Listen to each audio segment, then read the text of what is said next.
ওম পার্থায় প্রতিবোধিতাং ভগবতা নারায়ণেন স্বয়ং ব্যাসেন গথিতাং পুরাণ মুনিনা মধ্যে মহাভারতম অদ্বৈতমৃত বর্ষিণীং ভগবতী মাষ্টা দশাধ্যায়িনীম অম্বতমন সুন্দধামি ভগবতী গীতে ভবোদ্দেশিনীম নমঃস্তুতে ব্যাস বিশাল বুদ্ধে ফুল্লার বিন্দায়ত পত্র নেত্র যেন তয়া ভারত তৈল পূর্ণ প্রজ্বলিত জ্ঞানময় প্রদীপ প্রপন্ন পারিজাতয় তত্র বেত্রৈক পানয়ে জ্ঞান মুদ্রায় কৃষ্ণায় গীতামৃত দুয়ে নমঃ সর্বোপনিষদ কাবদগ্ধ গোপাল নন্দন পার্থ বাচ্য সুধীর ভোক্তা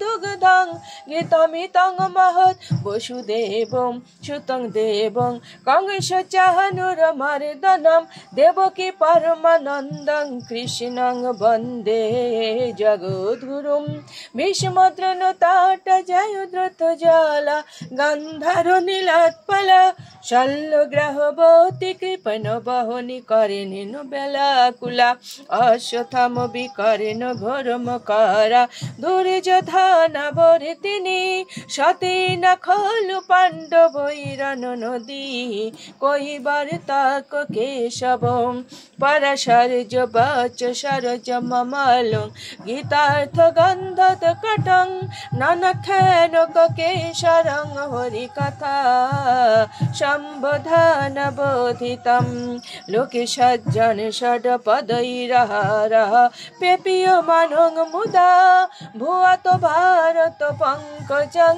কলিমল প্রধ্বংসিন শ্রেয়সে মুখং করতি বাচলং পঙ্গুং লঙ্ঘয়েতে গিরিম ইয়তে কৃপা তমহং বন্দে পরমানন্দ মাধবম। ওম শ্রী পরমাত্মনে নমঃ। ওম শ্রীমদ্ ভগবতে শ্রীগীতায় নমঃ। শ্রীগীতায় নমঃ। শ্রীগীতায় নমঃ। শুধু বৈষ্ণব ভক্তগণ, এখানে গীতার ধ্যানে বলা হয়েছে পার্থ অর্থাৎ অর্জুন ভগবান শ্রীকৃষ্ণকে বারবার প্রশ্ন করেছেন, আর ভগবান সেই প্রশ্নের উত্তর দিয়েছেন। এই উত্তরেই এই শ্রীমদ্ ভগবত, যে উত্তরগুলো পরবর্তীতে শ্রীমদ্ ভগবত গীতার আকারে লিখিত হয়েছে। এখানে অর্জুন অর্থাৎ পার্থ এবং সঞ্জয় আর ধৃতরাষ্ট্র এবং ভগবান শ্রীকৃষ্ণ এর মিলিত এই 700 শ্লোক।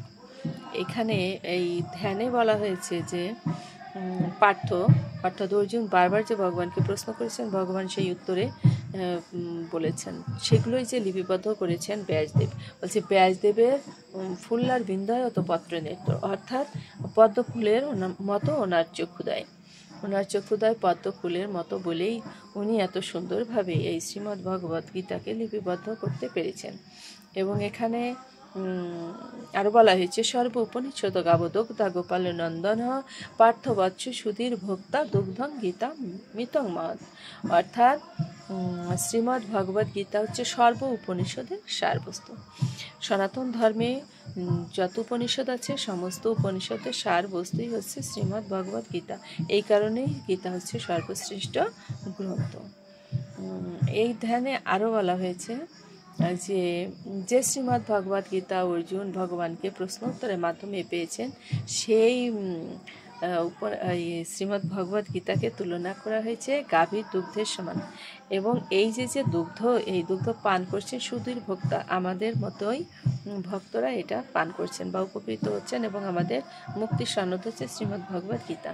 শ্রীমদ্ ভগবত গীতার ধ্যানে আরও বলা হয়েছে কৌরব এবং পাণ্ডবরা যে যুদ্ধ করেছিলেন, কৌরবদের সৈন্য সংখ্যা অনেক ছিল, তারপরেও তারা যুদ্ধে জয়লাভ করতে পারেনি, কারণ কৌরবরা ছিল অধার্মিক।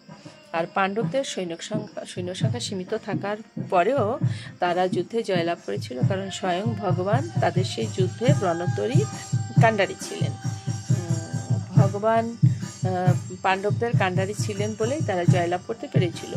আর কৌরবদের পক্ষে ছিলেন দ্রোণাচার্যের মতো একজন মহারথী, ভীষ্মদেব ছিলেন, কর্ণ ছিলেন, এমনি আরও অনেক মহা যোদ্ধা এবং মহারথীরা থাকা সত্ত্বেও তারা যুদ্ধে জয়লাভ করতে পারেনি, কারণ তারা ছিলেন অধার্মিক।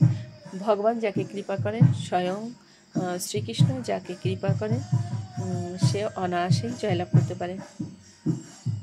এখানে বলা হয়েছে যে যদি ভগবান কৃপা করেন, যিনি মুখ অর্থাৎ বোবা সেও কথা বলতে পারেন, আর যিনি পঙ্গু বা খঞ্জ বা খোড়া সেও ভগবানের কৃপা প্রাপ্তি হলে হাঁটতে পারেন। শুধু হাঁটতে পারেন নয়, সে গিরি পর্বত লঙ্ঘন করতে পারেন। অতএব আমরা সেই ভগবানকে স্মরণ করব। শুধু বৈষ্ণব ভক্তগণ, আসুন আমরা আজ থেকে সংকল্পবদ্ধ হই যে সারাদিন কর্মব্যস্ত থাকলেও আমরা অন্তত শ্রীমদ্ ভগবদ গীতার একটি শ্লোক যেন আমরা পাঠ করি। আমরা যদি শ্রীমদ্ ভগবদ গীতা পাঠ না করি বা এর অনুসারী না হই, তাহলে হস্ত হতে অমৃত ফেলে দিয়ে আমরা বিষ ভক্ষণ করব। শুধু বৈষ্ণব ভক্তগণ, আবার আপনাদের সকলকে আমার ভক্তিপূর্ণ প্রণাম জানিয়ে এখানেই আজকের মতো রাখছি। আবার দেখা হবে সামনের ভিডিওতে।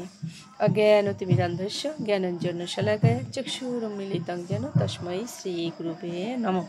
হরে কৃষ্ণ কৃষ্ণ কৃষ্ণ হরে হরে, হরে রাম রাম রাম হরে হরে।